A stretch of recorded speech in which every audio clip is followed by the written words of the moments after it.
Mr. President, adequate and reasonable housing is a basic need which every human requires.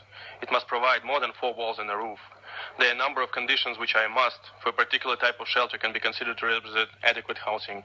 Such elements are as fundamental as the supply and availability of housing. Adequate housing must also meet some requirements such as availability in services, materials, facilities and infrastructure, affordability, habitability, accessibility, location, and cultural adequacy. Housing is not only essential for comfort and security, but is also important for nurturing and preserving social structure and a nation's development. The housing sector not only provides shelter to people, but also generates opportunities for skilled and unskilled workers in the construction activities, hence playing a key role in economic development. The right to adequate housing has been acknowledged universally as a basic social, cultural, and economical right.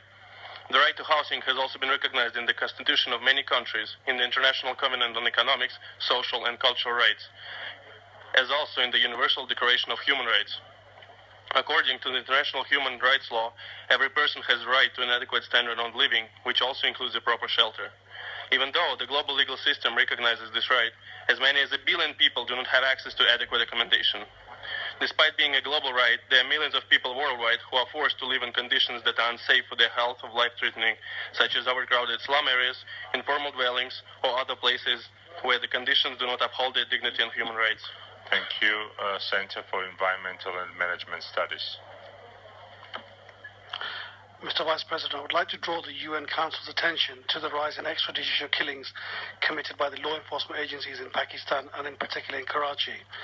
We've been documenting cases of extrajudicial killings and found that many victims were picked up by the LEA officials without warrants and later killed in custody or staged encounters.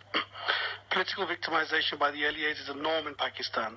On 3rd of May 2016, the Pakistani Rangers extrajudicially killed an MQM political worker who died in custody, to which they have accepted acknowledgement as well. No commission has been set. Only recently, on the 1st of March, another body of an MQM worker, Nadeem Khan, was found with brutally mutilated body marks and dumped on the side streets of Karachi. The right to a fair trial is a luxury that in Pakistan few can afford. Extrajudicial killings can only negate citizens their right to a fair trial as per Article 10 of the Constitution of Pakistan.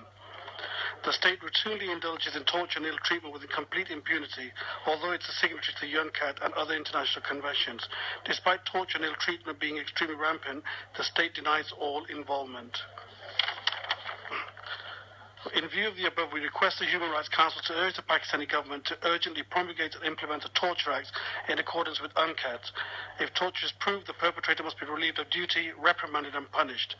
The state must establish and implement accountability and checks and balance system to ensure that incidents of police excess do not occur. Investigations and prosecutions of crimes must be conducted under the aegis of the rule of law. Thank you, Mr. President. Thank you.